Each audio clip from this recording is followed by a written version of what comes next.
부족한 사람을 오늘 이 새벽 시간에 말씀을 전하게 해 주셔서 감사를 드립니다.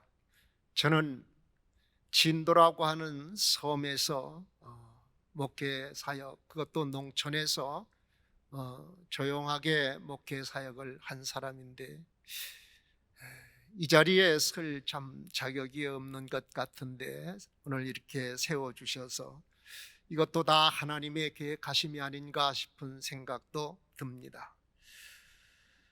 하나님의 일을 하는 목회자의 길은 내가 하고 싶어서 하시는 분들도 계시겠지만 지금 이 시대를 보나 하나님이 성경에 쓰인 인물들을 보나 다 하나님이 그들을 선택하셨습니다.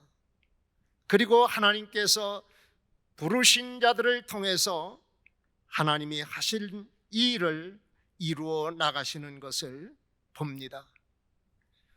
우리가 그렇게 본받고 또 사모하고 그분처럼 목회하고 싶은 사도 바울도 역시 하나님께서 그를 부르셨기에 하나님의 복음을 전하는 자로 위대한 역사를 이룬 것을 봅니다. 그 바울의 고백이 하나 있죠. 뭐냐? 나의 나된 것은 다 하나님의 은혜라. 오늘 우리가 이 귀하신 하나님의 말씀을 전할 수 있는 사역자로 불러주신 것 하나님의 은혜인 줄 믿습니다. 하나님의 강권적인 부르심을 받은 사도 바울, 그는 참 학식이 넓은 사람이었습니다. 부름받은 이후에 나름대로의 계획도 있었고 나름대로 이렇게 했으면 좋겠다 하는 계획 때문에 여러 가지 계획을 세웠습니다. 특별히 당시에 최고의 나라로 생각하고 있는 로마 나라의 하나님의 복음을 전하면 온 세계의 복음을 전할 수 있겠다 해서 로마 나라를 가기를 원했습니다. 여러 가지로 내가 로마에 가서 복음을 전하리라. 그런데 하나님께서 로마로 가기를 원하는 것을 여러 번 막으셨습니다. 로마서 1장 13절에 보면은 이렇게 말하고 있습니다. 형제들아, 내가 여러 번 너희에게 가고자 한 것을 너희가 모르기를 원하지 아니하노니 이는 너희 중에서도 다른 이방인 중에서와 같이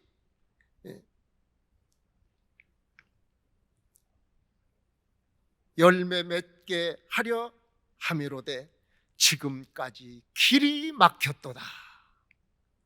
길이 막혔다. 이렇게 말합니다.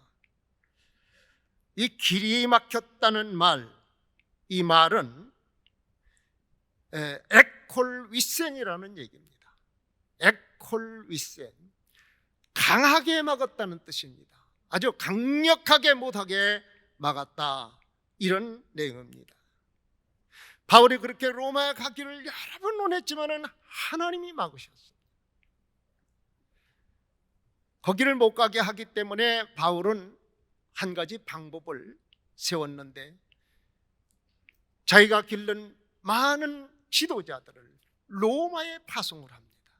어떻게 해서든지 로마에 복음을 전하려고 자기가 못 가는 대신 다른 좋은 지도자들을 로마에 보내서 교회를 세우게 합니다. 그래서 본인 한 사람 가는 것보다 못 가게 함으로 말미암아 더 많은 사람이 갑니다. 로마서 마지막 장에 보면은 한 40여 명의 지도자들의 이름이 나옵니다.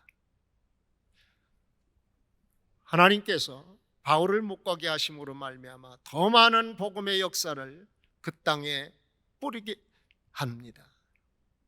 그리고 그 로마에 터져 있는 교회, 그들에게 바울이 하고 싶은 얘기가 너무 많았어요. 이것만은 전해야 되겠다 싶은 말씀이 있어서 그 로마에 편지를 써 보냅니다. 이것이 바로 로마서입니다. 우리가 잘 아는 로마서는 정말로 신약에서 교리와 교훈에 어쩌면 거의 완벽할 정도로 이 귀한 로마서를 우리가 받을 수 있었던 것, 오늘도 우리가 이 로마서를 통해서 신앙의 기초와 교리를 든든히 세울 수 있었던 것은 하나님께서 바울을 가지 못하도록 막으심으로 말미암아 쓰여진 문헌이 오늘 우리 손에까지 들려질 수 있었던 것입니다. 하나님께서 막으실 것, 하나님의 강력한 막으심, 에콜 위센, 다 이유가 있습니다. 우리는 목회 현장에서 때로는 우리의 계획과 원하는 일들이 내 마음대로 안 될 때가 얼마나 많습니까? 목회도 다 계획을 세우고 하지 않습니까? 어떻게 이렇게 해야 되겠다. 그런데 이것이 잘 안 될 때가 너무 많습니다. 특히 건축을 할 때나 무슨 일을 할 때 잘 안 됩니다. 그러면 실망하고 낙심할 때가 있습니다. 그러나 그 막으심 속에는 다 뜻이 계심을 믿습니다. 제가 첫날부터 참석을 못했습니다. 오래간만에 수련회를 갖기에 설레는 마음으로 22일 날 오려고 아주 기쁜 마음으로 준비를 하고 있는데 왠지 모르게 갈 수 없는 상황을 자꾸 만들어요. 이거 가야 되는데 왜 자꾸 내가 여기를 못 가게 하지? 뭔 뜻이 있는가? 그래서 무거운 마음으로 22일 날 저녁에 지금 좋은 말씀 전할 텐데 나는 못 듣네 하는 이런 안타까운 마음으로 있는데 밤 9시 40분쯤 됐는데 어디서 전화 한 통이 걸려오는 거예요. 아주 긍휼을 좀 입으려고 하는 목소리로, 목사님 계세요? 누구예요? 그랬더니 저 교회에 왔어요. 누구십니까? 만나서 좀 얘기를 하려고 그랬는데요. 그래서 우리 사태 집에서 제가 읍에 나와서 사실은 지금 살고 있거든요. 그런데 밤 9시 40분에 어떤 여자가 이렇게 교회에 와서 있다는 거예요. 그래서 우리 집사람한테 이야기는 못하고 조용히 나 기도하고 거기서 새벽 예배 드리고 올게 하고, 여자가 부르는데 밤에 나가는데 부인한테 얘기하고 나가면 큰일 나잖아요. 그래서 나갔더니 제본하고 42세 된 한 여인이, 만삭이 된 여인이 왔어요. 그런데 이 여인이 쌍둥이를 뵀어요. 만삭이에요. 뭐 하는 사람이냐? 몸을 파는 사람이에요. 부산에 사는데 진도 온 지가 4년째 됐다는 거예요. 더 이상 무섭고 더 이상 못 견디겠어요. 목사님 좀 어떻게 도와주세요. 당신 여기를 어떻게 이렇게 왔어? 그랬더니 그냥 탈출하기 위해서 어디 가면 이곳을 떠나서 무조건 하고 길이 있는 곳을 그냥 가다 보면 뭔가 나오겠지. 그리고 무작정 걸어왔다는 거예요. 한 4.5km 되는데. 그래서 내 살던 집은 부산인데 보육원에서 컸는데 가족도 없고, 그래서 부산으로 가서 이제 정말 이 아이를 없앨 수는 없고 정말 나도 어려운데 내가 잘 키워보고 싶어서 탈출을 했다고. 입은 옷밖에 없다고. 걸리면 또 들어가니까, 그래서 제가 밤 10시가 넘어서 펜션을 하나 잡아서 주고 빨리 꼭 부산으로 가라. 그 다음 날 어제 차를 태워서 부산 가는 차를 태워서 자리까지 확인을 들어가서 하고 그러고 올라왔습니다. 우리가 인생을 살아가는 길에 하나님이 강력하게 막으실 때 여기에는 하나님의 선하신 뜻이 분명히 있는 줄 믿습니다. 오늘 우리 목회 현장에서 무엇이 잘 안 풀리고 잘 안 되는 것 있지만 하나님은 오히려 그것을 통해서 협력하여 선을 이루게 해 주시는 줄 믿습니다. 오늘 본문은 제가 자자구구 설명을 안 해도 우리 목회자들이 너무나 잘 아는 말씀입니다. 바울은 결국 로마로 가게 됐지요. 로마로 가는 방법은 인간적으로 볼 때 비참한 죄수의 몸으로 가게 됩니다. 죄수들 몇 사람과 함께 당시에 군인 백부장 율리오라는 사람의 통제하에서 배를 타고 갑니다. 요즘 말로 말하면 국제 재판을 받으러 가는 것입니다. 마치 이탈리아로 가는 알렉산드리아 배를 타게 되는데 계절은 겨울에 접어들고 요즘 10월쯤 되는 계절입니다. 풍랑이 자주 일어납니다. 미항이라는 곳에서 이제 바울은 이런 말을 합니다. 여러분이요, 내가 보니 이번 항해가 하물과 배만 아니라 우리의 생명에도 큰 타격이 있겠습니다. 이렇게 말합니다. 이렇게 경고를 했어요. 그때 백부장이 바울의 말을 선주의 말이랑 듣고는 선주의 말을 인용하고 바울의 말을 무시했죠.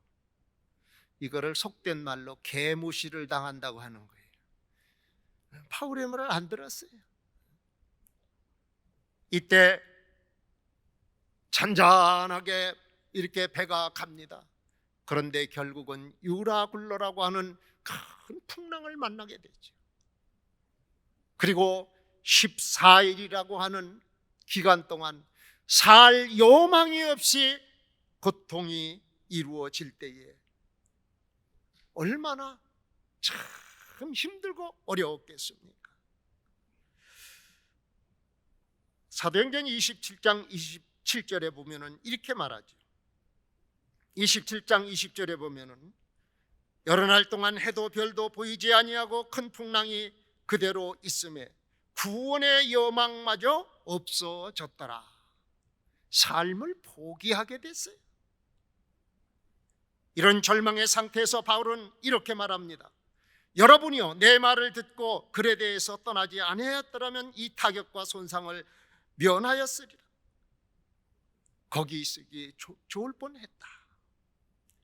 이 말을 듣는 당시에 배 안에 있는 모든 사람들 앞에 바울이라는 사람이 얼마나 권위 있게 들려졌겠습니까?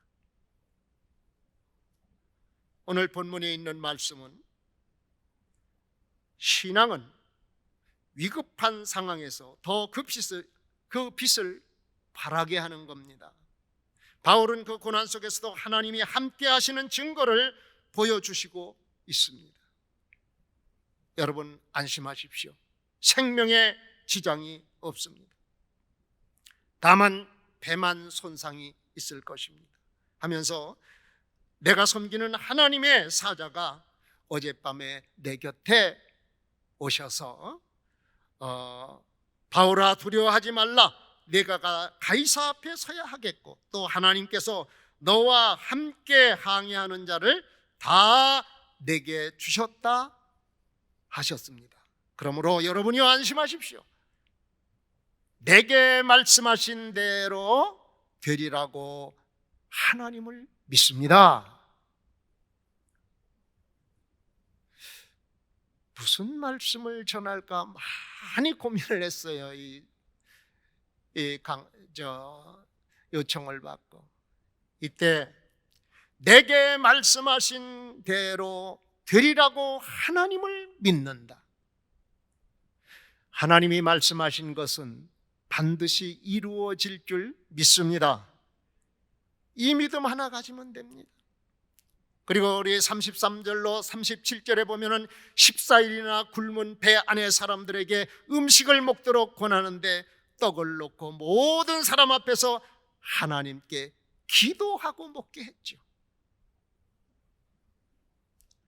거기에 276명이라고 말하고 있습니다. 276명이 어떤 사람들이었을까? 학자들은 이렇게 말합니다.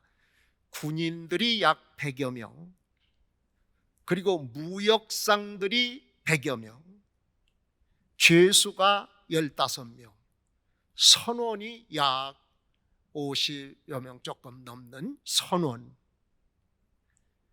당시에 무역하는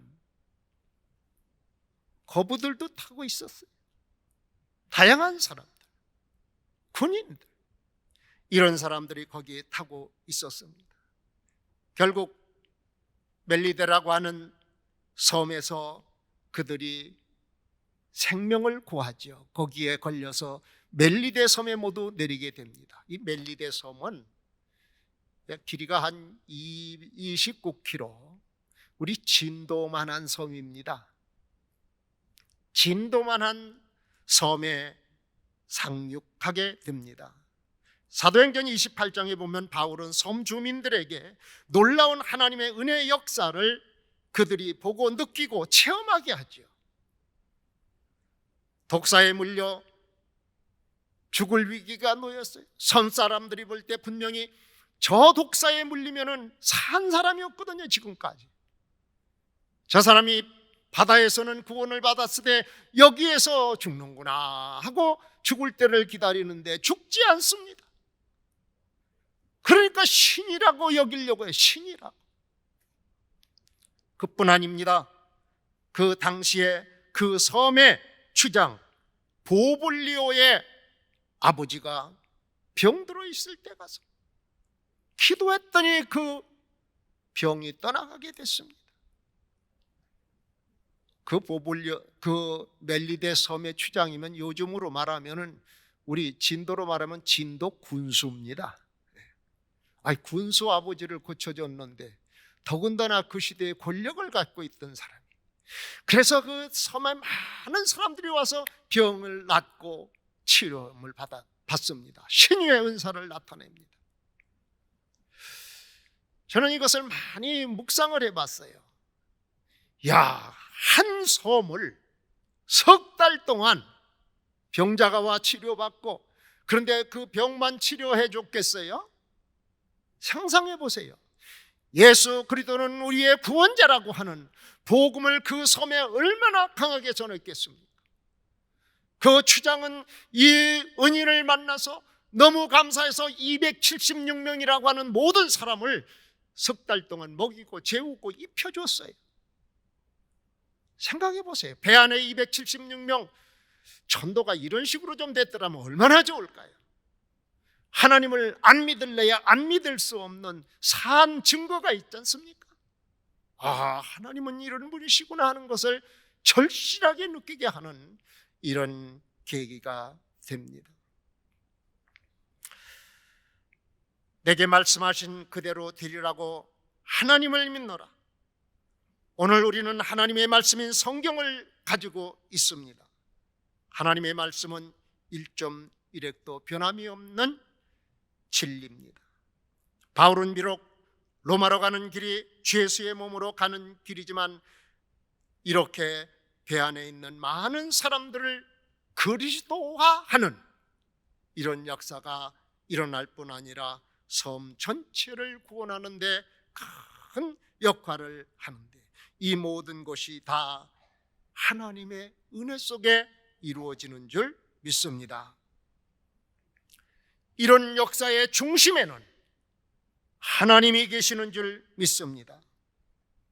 오늘 이 내용은 이 자리에 모이신 우리 동역자님들은 모르시는 분이 아마 한 분도 없으실 것입니다. 저는 성경의 내용이나 단어풀이를 하려고 오늘 이 자리에 서지는 않았습니다. 부족한 것을 왜 세웠을까? 저는 이번 가을 노회에 은퇴를 합니다. 실은 2년 전에 은퇴를 하려고 생각했어요. 왜냐하면 제가 호적이 2년이나 늦었기 때문에 총회에서 정하는 나이에 호적대로 하려고 그랬더니 우리 노회에서 강력히 반대를 해서 2년을 더 하는 혜택이라고 그럴까, 아니면은 더 이렇게 어려움을 짐을 지고 가게 했다고 할까? 그래서 올 10월에 장 목사님 같이 저도 은퇴를 합니다. 그런데 그동안 살아오면서 하나님이 어떻게 하셨는가 좀 이야기를 했으면 좋겠다.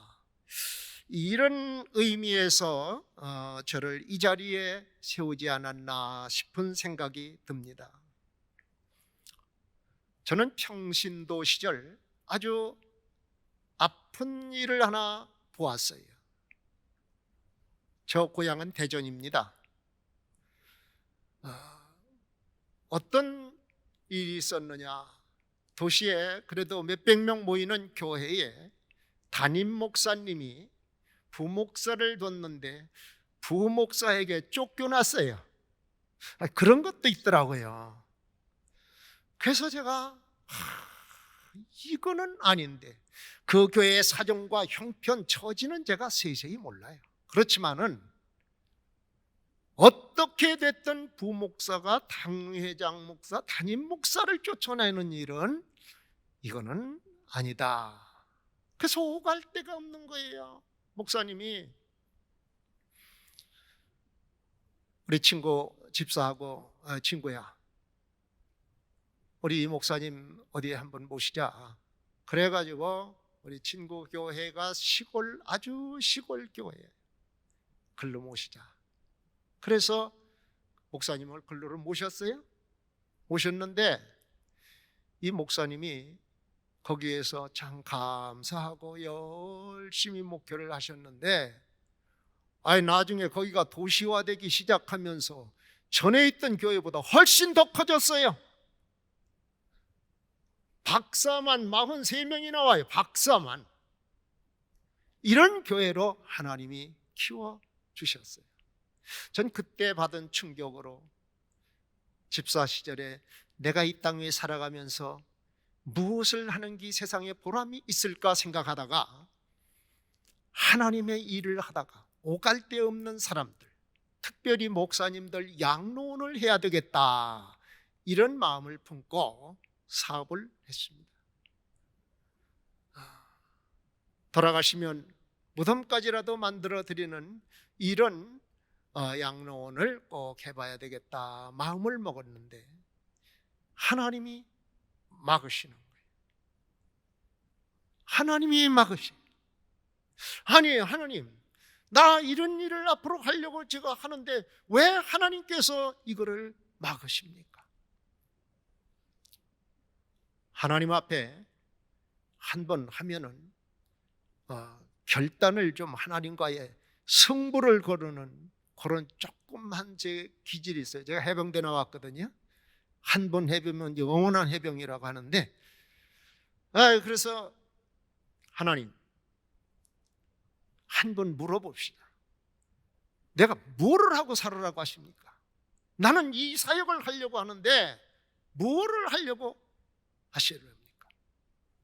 이때 하나님께서 일주일 동안 물도 한 모금 안 마시고 단식을 해가면서 기도원회가 기도할 때에 확신을 얻었습니다. 구체적인 것까지 얘기하면 이단이라고 할까봐 그거는 생략하겠습니다.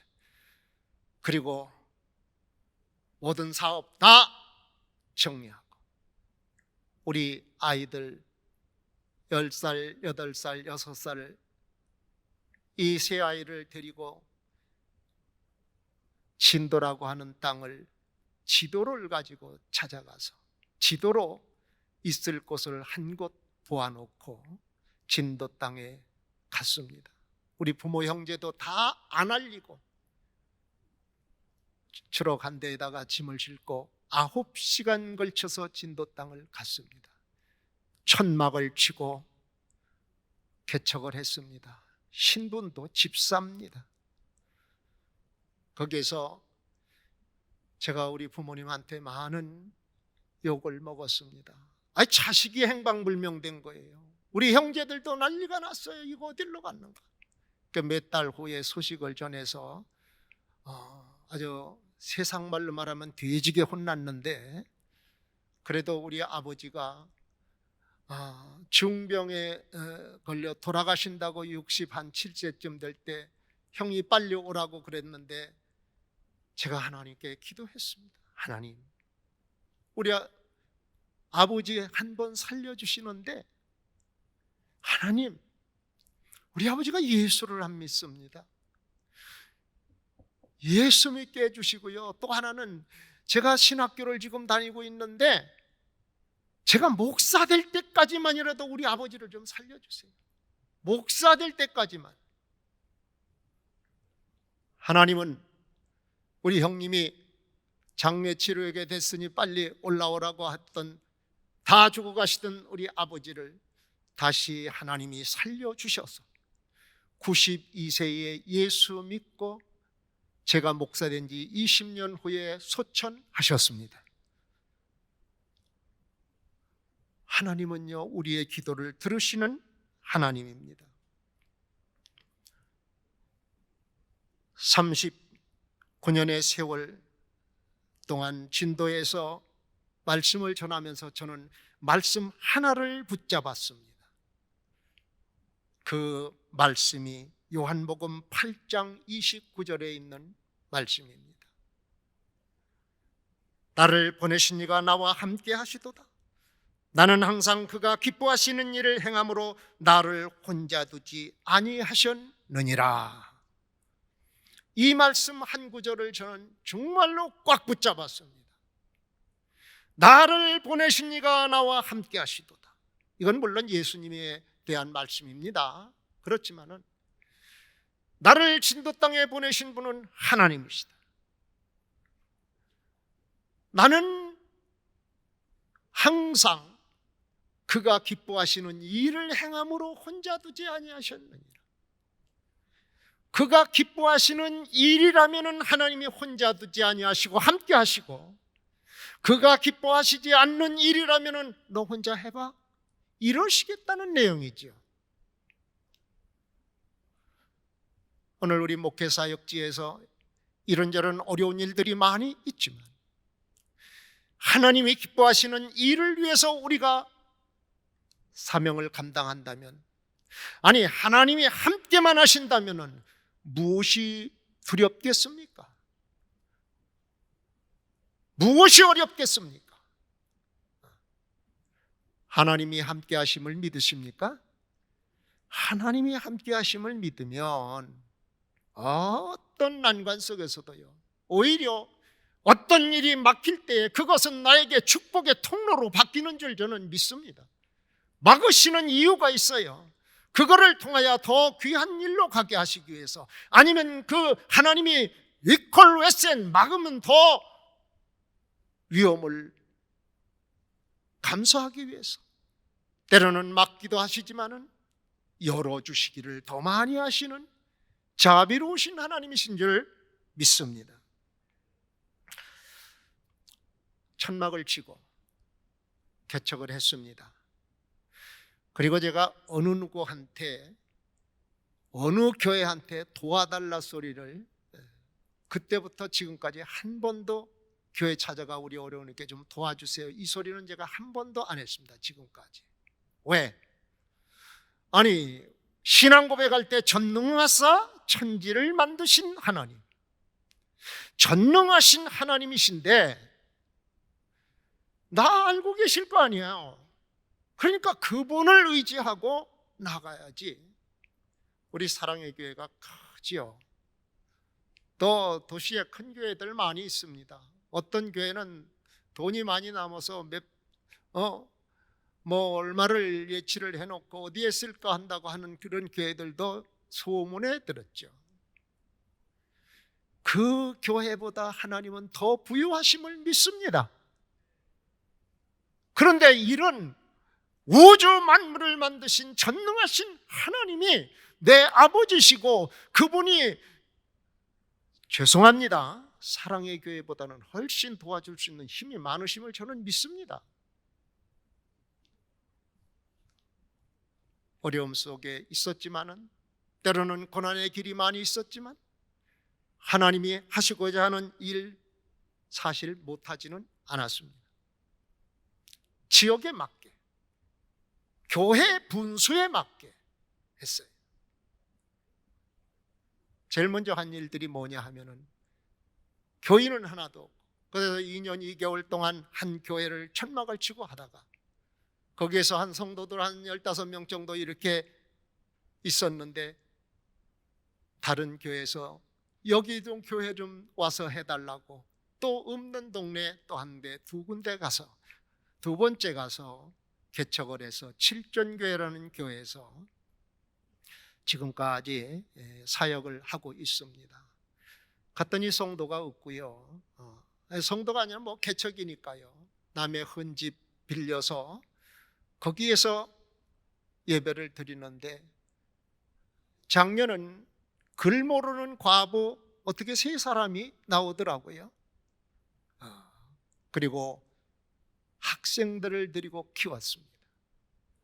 주일학교, 초등학교 아이들 한 50명, 중고등부 학생들 40명, 90명의 아이들을 이끌고 남의 그 집을 빌려가지고 거기서 동네에서 시끄럽게 막 떠들고 그러니까,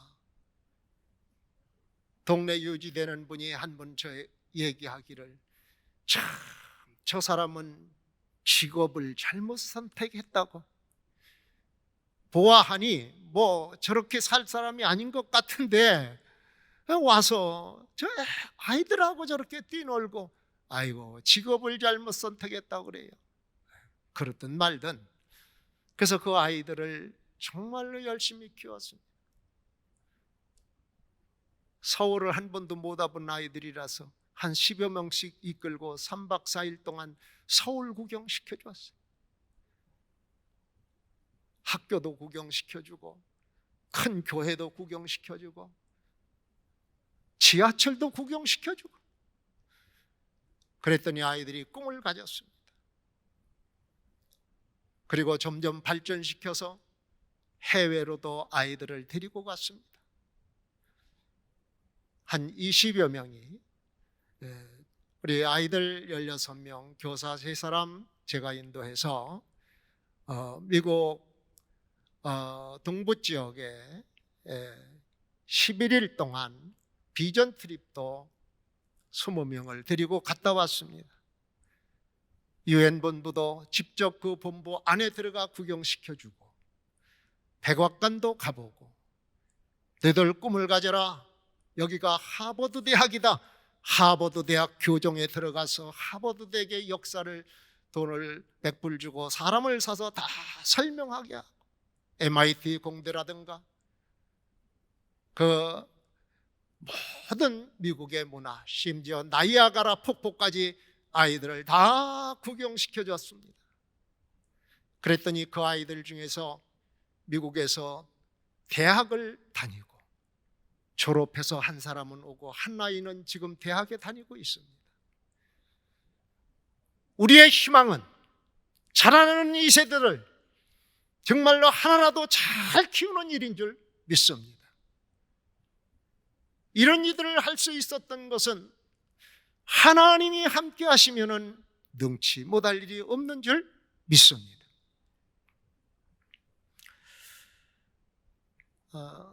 목회사적 하는 가운데 이런 일들이 있었어요. 어느 날 집에 있는데 한 군청의 과장하고 계장 2사람이 저를 찾아왔어요. 뭔 일이냐 그래서, 목사님 좀 어려운 일이 있어요 왔습니다. 무슨 일이요? 그랬더니, 우리 군에 2아이가 있는데 이 아이들이 오갈 데가 없어서 고아원을 보내려고 그랬더니 고아원은 죽어도 안 간다고 그러니 어떻게 했으면 좋겠습니까? 참, 아니 그 군에서 저한테 어떻게 했으면 좋겠습니까? 물어요. 복지과에서 어떻게 해줘야죠. 그 이야기를 하는 가운데, 그때는 우리가 뭐 아이들도 있고 그랬었는데, 큰아이가 마치 그때는 대학을 들어갔을 때입니다. 내가 어렵지만 사회에서 교회를 찾아왔는데, 교회가 노한다면은 이거는 하나님의 영광을 가리는 일이겠다. 데려와라. 그랬더니 아니 그날 밤에 두 아이를 데리고 왔는데 거지 보따리 같은 걸 하나를 세워가지고 두 아이들을 데리고 왔어요. 그 뒷얘기는 뭐 참 말 못할 일들이 참 많이 있었습니다만은, 그래서 그 아이들 6학년 4학년짜리를 데려다가 키웠습니다. 그래서 우리 아이들 셋, 그래서 저는 5명의 자녀가 있습니다. 자녀로 입양한 건 아니지만 그냥 키워줬습니다. 이들도 다 대학도 보냈고 결혼해서 자녀도 낳고, 그래서 제가 이래봬도 손자가 12이에요. 하나님이 너무나 귀한 은혜를 베풀어 복을 주셨습니다. 하나님 앞에 우리가 하나님을 기쁘시게 하는 일을 위해서 일한다면 하나님은 우리에게 필요한 것들로 얼마든지 채워주시는 줄 믿습니다. 제가 우리 기독신문에 보니까 기독신문에 그 농어촌 교육자들을 수련회를 제주도에서 했더라고요. 그 타이틀이 뭐냐? 농어촌 교회가 희망입니다. 농어촌 교회가 한국의 희망입니다. 그랬어요. 제가 그 타이틀을 보면서 농촌 교회가 한국의 희망이래요. 여기 농촌에 계셔서 오신 분도 계시리라 믿습니다. 지금 농촌 교회가 얼마나 어려운지요. 다 젊은이들 도시로 나가고요. 그 열악한 상황에서 정말로 가난과 씨름하고 있고, 빈 교회를 어떻게 할까 고민하는, 그리고 폐쇄되는 교회들이 참 많습니다. 저희 교회라고 다를 바는 없습니다. 그러나 하나님이 함께 하실 때에 하나님만 기쁘시게 하는 교회가 된다면, 단 한 명의 영혼이라도 우리가 소중히 여기고 일한다면 하나님은 놀라운 역사를 이루어 주시리라 믿습니다. 비록 우리는 시골 교회지만은 전도사님도 도와주는 분 계시고, 저 해외에 정말 밥 못 먹는 아이들 한 20명을 우리 교회에서 매달 3만 원씩 기아 대책을 통해 도와주기도 하고 있습니다. 행여라도 오늘 이 말씀이 자랑이 되지 않기를 바랍니다. 하나님을 기쁘시게 하게 되면 하나님이 필요한 것들을 우리에게 얼마든지 채워주시는 좋으신 하나님이심을 믿습니다. 큰 교회를 맡아 섬기면서 일하시는 분들의 나름대로의 어려움도 있고 고민도 있지만, 작은 농촌 교회도 참 어려움은 많이 있습니다.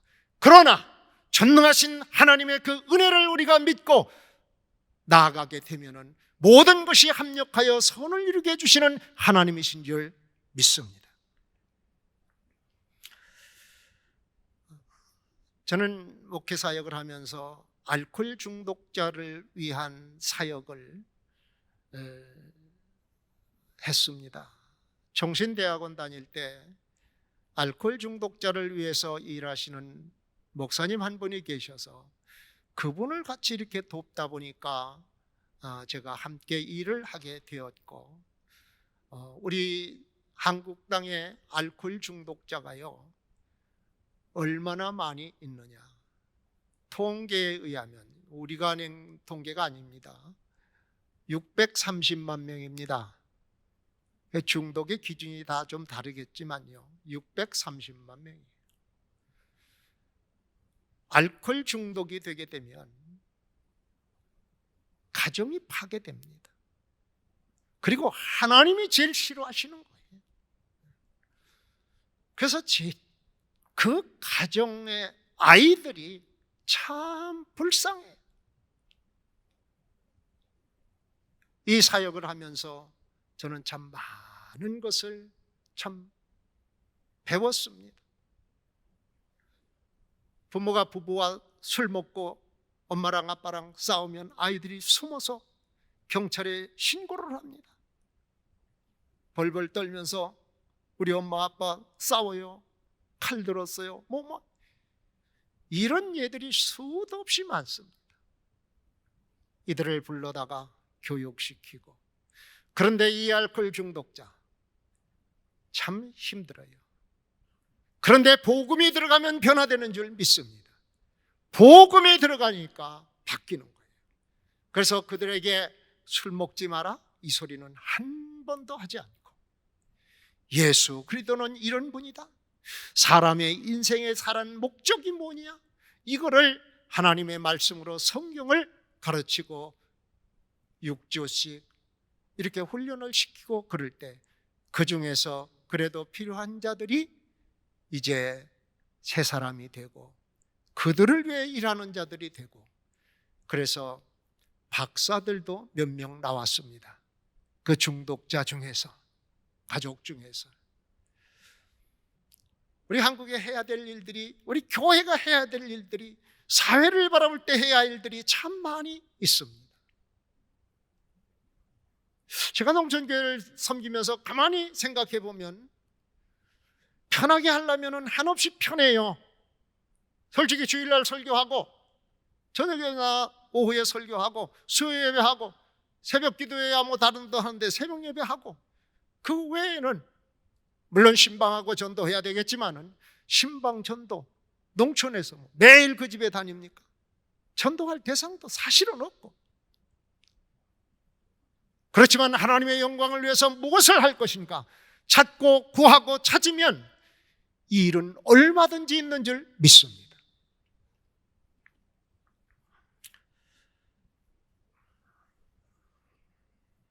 제가 말씀을 이제 마치겠습니다.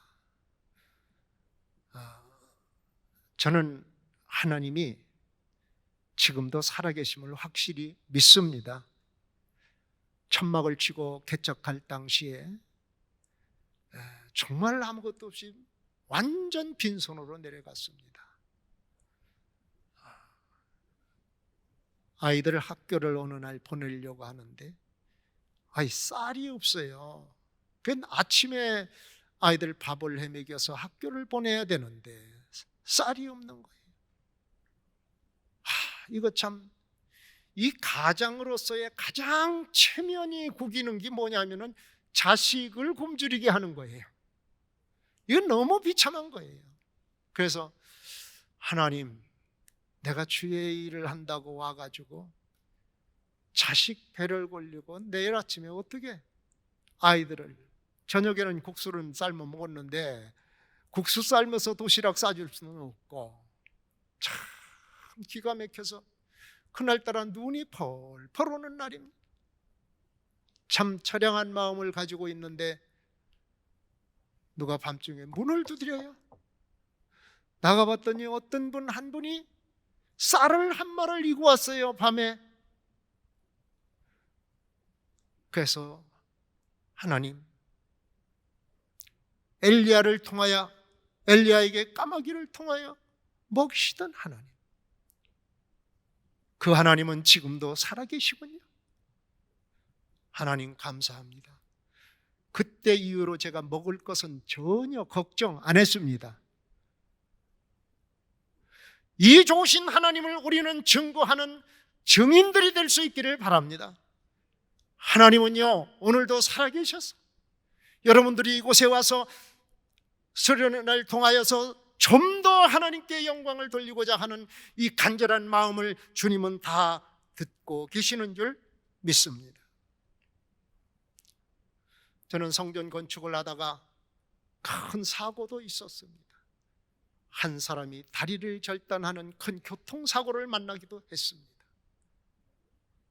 이때 저는 그 교회를 짓다가 교통사고가 나니까 온 동네 사람들이 저를 향해서 세상 말로 말하면 돌을 던지기 시작했고요, 낫을 들고 달려오기도 했어요. 동역자들이 빨리 얼른 이 교회를 떠나시오. 전도사 시절에 어떻게 여기 있겠어요? 얼른 빨리 떠나십시오. 큰일 나겠습니다. 이때 저는 얘기했습니다. 저를 생각해 주셔서 대단히 고맙습니다. 그러나 제가 떠난다면 누가 이 일을 하겠습니까? 하나님의 교회는 문을 닫지 않겠습니까? 배려는 고맙지만 제가 끝까지 해결하겠습니다. 그런데 더 기가 막힌 것은 다리 하나를 절단한 사람, 그 사람이 병원에 가서 차가 대한통운에서 그랬는데 자기 잘못 없다고 병원에도 한 번 안 찾아오고 병원에서 퇴원할 때에 돈이 없어서 그 청년 논을 근저당 잡히고 병원에서 퇴원했습니다. 저 혼자 하나님께 기도하며 싸웠습니다. 저도 그 경운기를 타고 가다가 머리가 한 15cm 터지고 귀가 반이 잘려나갔습니다.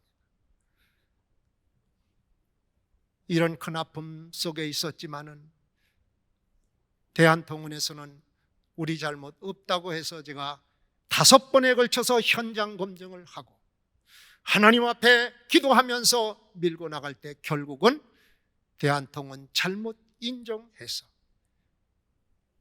대한통운 상대 안 하고 서울에 있는 그룹을 상대해서 1년 만에 보상을 받아서 그 젊은이에게 주었습니다. 이런 아픔도 있었습니다. 절망의 상태였지만 하나님께 기도할 때에 전능하신 하나님은 그걸 다 보시고 만약에 그때 와서 우리 잘못은 없지만은 치료비는 물어주겠소 하고 한 500-600 물어줬다면 우리는 아이고 감사합니다, 고맙습니다 이러고 아마 나왔을지 몰라요. 그러나 그것이 안 됨으로 말미암아 마지막 최종 5번의 현장 검증 때는 판사가 나와서 직접 했습니다. 결국은 하나님이 승리하셨습니다. 이제 시간이 거의 다 됐습니다. 여러분, 우리가 가는 길은 큰 교회이든 작은 교회이든 어려움과 고통은 다 있습니다. 성경에 나오는 위대한 일을 감당했던 어느 누구 하나 편안하게 한 사람 있습니까? 모세가 편안했습니까? 다윗이 편안했습니까? 여러분, 성경에 나오는 하나님의 일을 한 사람들은 다 이 고통의 시간들을 하나님이 함께 하심으로 말미암아 승리의 역사로 이끌어 나간 것을 우리는 믿습니다. 하나님께서는 오늘 여러분들 모두에게도 아마 이런 역사를 이루게 해 주실 줄 믿습니다. 코로나로 인하여서 교회가 어렵습니다. 계획한 일들이 잘 안 되는 것도 있습니다. 큰 교회는 큰 교회 나름대로의 또 재정적인 어려움을 겪는 교회들도 있습니다. 그러나 오늘 우리는 이 자리에 모여서 하나님의 전능하심을 믿습니다.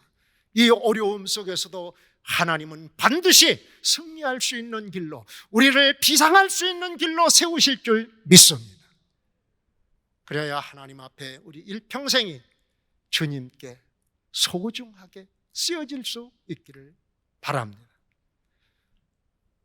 제 꿈은 하나님이 막으셔서 그런 목회자를 도우려고 했던 꿈은 비록 사라졌지만 하나님은 그 꿈을 제 마음속에 없애시지 않으시는 것 같기도 합니다. 때가 되면 이제 은퇴를 했다 할지라도 어떻게 하면은 오갈 데 없는 목사님들을 좀 모실까 하는 것을 좀 연구하고 있습니다. 한 10,000여 평의 땅만 되면은 할 수 있지 않을까 생각이 되어지고, 또 하나님이 그런 길도 저에게 열어 주셨습니다. 우리 한 동역자들, 함께 주의 길을 가는 여러분들, 이 좋으신 하나님의 능력과 권세를 부여잡고 우리 함께 사명을 잘 감당하는 여러분 다 될 수 있기를 주의 이름으로 축원합니다.